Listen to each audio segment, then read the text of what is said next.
People at Westwood International always whispered that miracles didn't happen in real life. But that belief shattered the morning a black luxury car rolled into the school courtyard. Its windows tinted, its presence commanding silence. And the billionaire inside stepped out, asking for the girl everyone tried so hard to break. No one knew that by the time the school day ended, lives would change, secrets would surface, and the girl they mocked would become the name on everyone's lips. Arwa had earned her scholarship through endless nights of studying by candlelight in the small room she shared with her younger brother. Every morning, she stitched her torn backpack a little more, hoping it would last another week, and silently prayed that no one noticed the scuffs on her shoes. But the students at Westwood International noticed everything. They noticed her quietness, her simple clothes, her struggle to blend in. And instead of kindness, they offered cruelty. It started subtly. Snickers when she entered class, comments whispered behind hands, eyes rolling when she asked a question. Then it grew meaner. Books slapped from her desk, accidentally spilled juice on her notes, fake smiles followed by sharp laughter. Arwa kept her head down, whispering to herself, "It's only 4 years. You can make it." But some days, she wasn't sure. Rumors swirled around the hallways that she was so poor her family lived in a one-room home. Students called her charity case, claiming she only got into the school because somebody pitted her. They didn't know her father had passed away, or that her mother worked 2 jobs just to afford food. And even if they had known, they wouldn't have cared. The worst of them was Zara, the popular girl whose family practically funded half the school. She carried herself like the building belonged to her.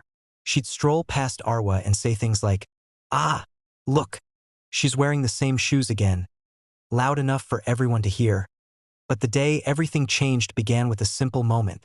Arwa was sitting under the old banyan tree during lunch break, eating the same bread and egg sandwich she brought every day.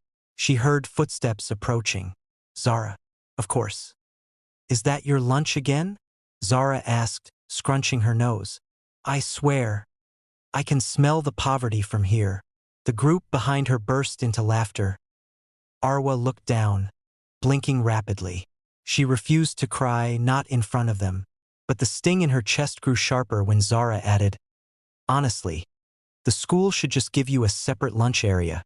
You don't exactly fit in with the rest of us." A part of Arwa wanted to scream, but instead she stood quietly, clutching her sandwich. "Everyone deserves respect," she said softly. Zara rolled her eyes. "Respect is earned, scholarship girl." And then she walked away. Arwa sat back down, her shoulders shaking. She didn't want revenge. She just wanted a chance. A chance to study. A chance to help her family. A chance to breathe. She didn't know that her life was minutes away from changing. The loud roar of an engine swept across the courtyard, deep, smooth, expensive. Students rushed toward the windows. A black luxury car, sleek and polished like something out of a movie, was pulling into the school. Teachers stepped outside, confused. Students whispered. Zara's friends assumed the car was for her. After all, who else at the school had ties to people that powerful? The car door opened slowly. A tall man stepped out, dressed sharply, with presence that froze the entire courtyard.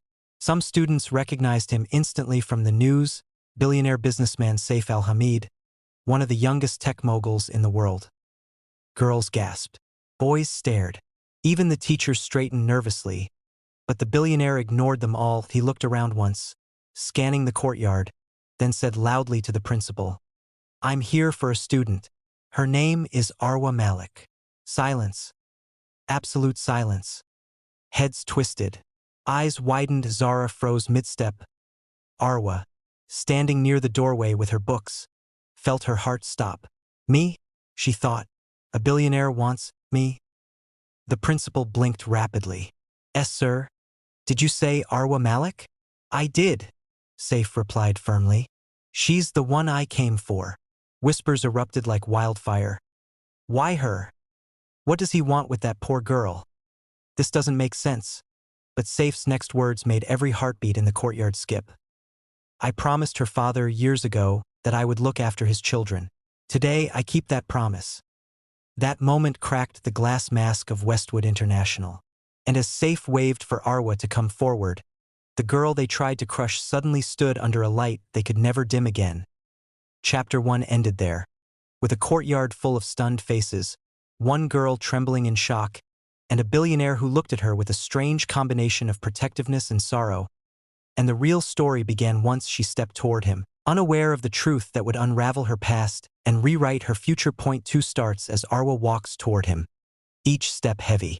The courtyard felt impossibly large, and every eye followed her. Her hands trembled as she approached the billionaire, unsure whether to greet him or hide behind her books. Saif smiled gently, a warm expression that softened his otherwise stern features. "You've grown," he said quietly. "You look just like your father." Arwa's breath caught.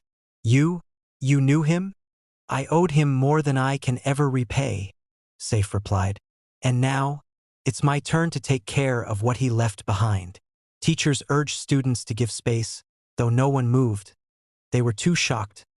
Zara, burning with disbelief, pushed forward. "Sir, maybe you're confused," she insisted. "She's just a scholarship girl. She doesn't belong." Saif's head snapped toward her so sharply she froze. "Every student belongs here," he said coldly.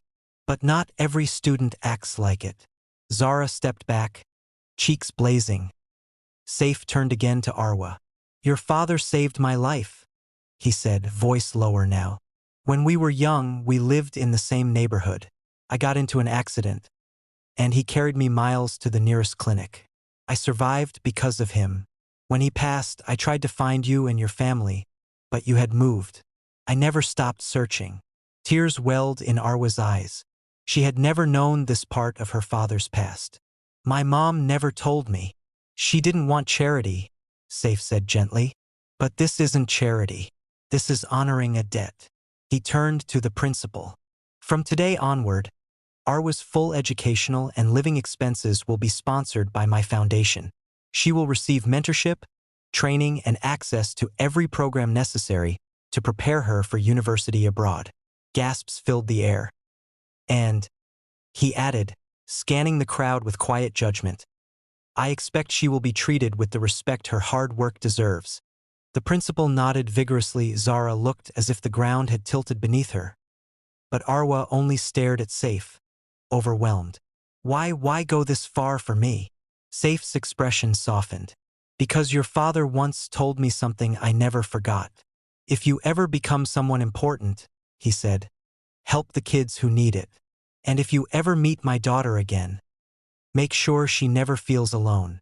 Arwa's tears finally fell, and for the first time in years, she didn't wipe them away in secret. That day changed Westwood International forever. Students who once mocked her grew quiet. Teachers began treating her with dignity, and Zara, well, arrogance melted into humiliation.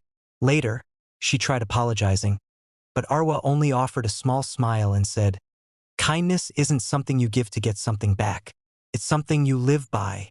In time, Arwa flourished.